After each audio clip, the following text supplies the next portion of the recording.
नमस्कार दोस्तों, 7वें कमीशन की ओर से केंद्रीय कर्मचारियों के लिए बड़ी खबर निकलकर सामने आई है। केंद्रीय कर्मचारियों की बल्ले बल्ले सैलरी में सीधे होगा 49,420 का इजाफा, खुश करेगी ये सर खबर। तो दोस्तों, कर्मचारियों के लिए खुशी की खबर निकलकर सामने आई है। वहीं पर आपको बता दें कि केंद्रीय कर्मचारियों के लिए एक के बाद एक अच्छी खबरें आ रही हैं।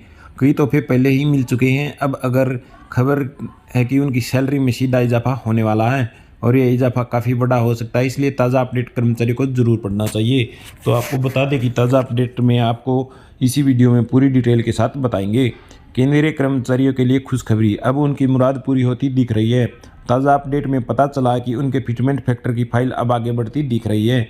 वहीं साल 2023 में अंत में इस पर फैसला हो सकता है। हालांकि अभी तोहफा मिलने में एक समय है, लेकिन इतनी उम्मीद तो बढ़ गई है कि सैलरी में बम्पर इजाफा हो सकता है। सैलरी में ये इजाफा बेसिक स्तर पर होगा और 7वें वेतन आयोग के तहत ही ऐसा होगा।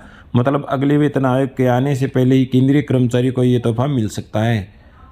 केंद्रीय कितना बढ़ जाएगा केंद्रीय कर्मचारियों का फिटमेंट फैक्टर? तो दोस्तों, केंद्रीय कर्मचारियों का महंगाई भत्ता पहले ही बढ़कर 38% पहुंच चुका है। अगले साल में 2 बार और बढ़ोतरी होनी है, लेकिन कर्मचारियों की लंबे समय से डिमांड थी कि 7वें वेतन आयोग की सिफारिशों के तहत उनके फिटमेंट फैक्टर को बढ़ाया जाए। अब ऐसा होना संभव दिख रहा है। सूत्रों की माने तो दोस्तों, सरकार इस मसले पर अगले साल विचार कर सकती है और साल 2023 के अंत तक इस पर फैसला भी हो सकता है।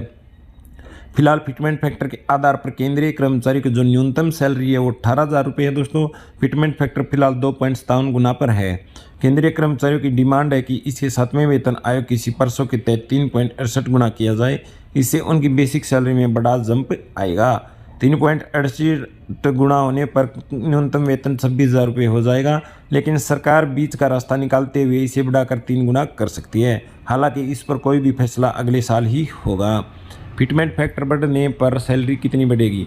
आपको बता दें कि दोस्तों, फिटमेंट फैक्टर अगर बढ़ता है और बढ़कर 3 गुना हो जाता है तो कर्मचारियों की जो सैलरी में बम्पर इजाफा होगा। मान लीजिए किसी केंद्रीय कर्मचारी की बेसिक सैलरी 18,000 रुपये है, तो मौजूदा वक्त में भत्तों को जोड़कर उसकी सैलरी 46,260 रुपये बनती है। अगर इसे वेतन आयोग की सिफारिशों के अधीन अधिकतम दर पर मान लिया जाए तो 3.68 गुना से सैलरी 95,680 रुपये हो जाएगी। वहीं पर 3 गुना फिटमेंट फैक्टर होने पर बेसिक सैलरी 21,000 रुपये हो जाएगी और कुल सैलरी भत्तों से अलग 63,000 रुपये होगी। फिटमेंट फैक्टर से कैसे तय होती है सैलरी? केंद्रीय कर्मचारियों की सैलरी में फिटमेंट फैक्टर का बड़ा रोल है। 7वें वेतन आयोग की सिफारिशों के मुताबिक केंद्रीय कर्मचारी की सैलरी भत्तों के अलावा उसकी बेसिक सैलरी और फिटमेंट फैक्टर से ही तय होती है।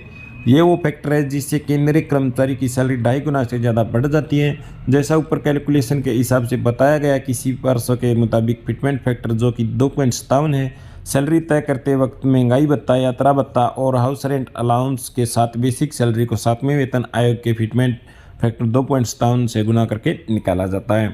APF ग्रेजुटी भी सैलरी से है शामिल। केंद्रीय कर्मचारी की सैलरी में भत्तों के अलावा दूसरे कंपोनेंट भी होते हैं। दोस्तों, सैलरी में मंथली प्रोविडेंट फंड और ग्रेजुटी भी शामिल होती है।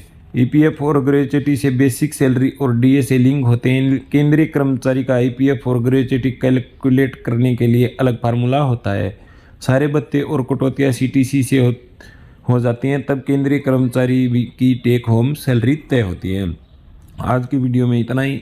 हमारे चैनल पर बने रहिए। चैनल पर अगर आप फर्स्ट टाइम विजिट करें, चैनल को सब्सक्राइब कर लीजिए ताकि कर्मचारी पेंशनों से संबंधित जो भी न्यूज़ आती है उसका नोटिफिकेशन आप लोगों के पास पहुंच जाए। जय हिंद, जय भारत।